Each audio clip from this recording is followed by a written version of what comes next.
আসসালামু আলাইকুম। আসসালামু আলাইকুম আপুরা ভাইয়ারা, আপনারা কেমন আছেন? সবাই ভালো আছেন তো?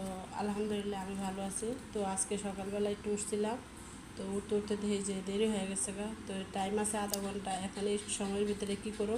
তো তাড়াতাড়ি করে মেয়েরে বলতেছে কি যে আম্মু একটু তাইলে আলু ভাজি করো, আলুটা কাইটা দাও, আম্মু একটু ভাজি করি। তো যাই হোক, মেয়েও ছিলে দিছে, আমি কোনো রকম কাটাকাটি করছি। তো করার পরে আলু ভাজিটা করছি। আলু ভাজি করার পরে এখন বলতেছি যে তাহলে ময়দা ডোডা করে লই। তো করার পরে এখন তো ময়দা ডোডা করে লই।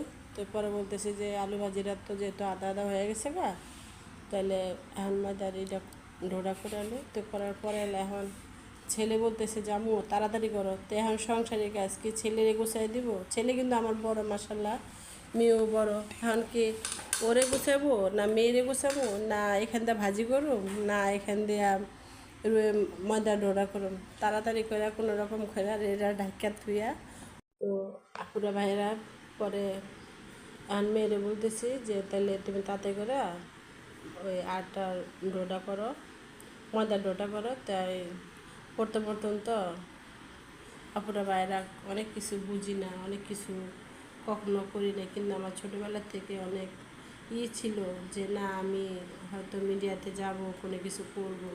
তো যেহেতু এখন দেখতেছি যে না, এখন সবাই এগুলি করতেছে, এখন আমারও দেখা ঘরে বসে যদি আমরা কিছু করতে পারি মেয়েরা, তাহলে আমাদের বাচ্চা কাচ্চার জন্য, আমাদের স্বামীর জন্য আমাদের অনেকটা উপকার হয়। কিন্তু আপনারা সবাই যদি আমার যদি একটু একটু সাপোর্ট করেন, তাহলে আমার অনেক উপকার হয়।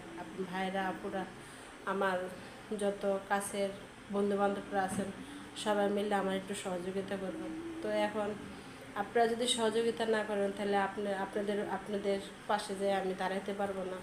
একটু আমার পাশে একটু দাঁড়ায়েন, আপনাদের কাছে আমার রিকোয়েস্ট। যাতে আমি বাহিরে, আমার অনেক আশা যে বাহিরে আমার যত গরিব দুঃখী যত লোকজন আছে, তাদের পাশে যে আমি একটু দাঁড়াইতে পারি, তাদেরকে সাহায্য করতে পারি। আমার অনেক আফসোস লাগে যে না, আমিও একটা কিছু কইরা, আমিও কোনো মসজিদ মাদ্রাসা আমি দিতে পারি। আমি যখন বাজার থেকে যখন আসি, তখন আমার খুবই মনে চায় যে আমি কেউরে কিছু করি, কিন্তু আমি ব্যর্থ। আসলে মানুষের মন আছে, আসলে আমার অর্থ না, আমি কিছু করতে পারি না। আপনারা যদি আমার পাশে একটু দাঁড়ান, তাহলে আমি হয়তো কিছু করতে পারি।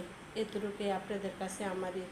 তো আমার ছেলে বলতেছে যে আম্মু আমার তাড়াতাড়ি করে রেডি করো। তো ছেলের জন্য এই যে দেখেন, আমি এখন করতেছি, এই রুটি বানিয়ে দিতে আসি তাড়াতাড়ি করে, যে দুইটা পরোটা খাইয়া তুমি তাড়াতাড়ি করে চলে যাও। তো আমিও বেলতেছি।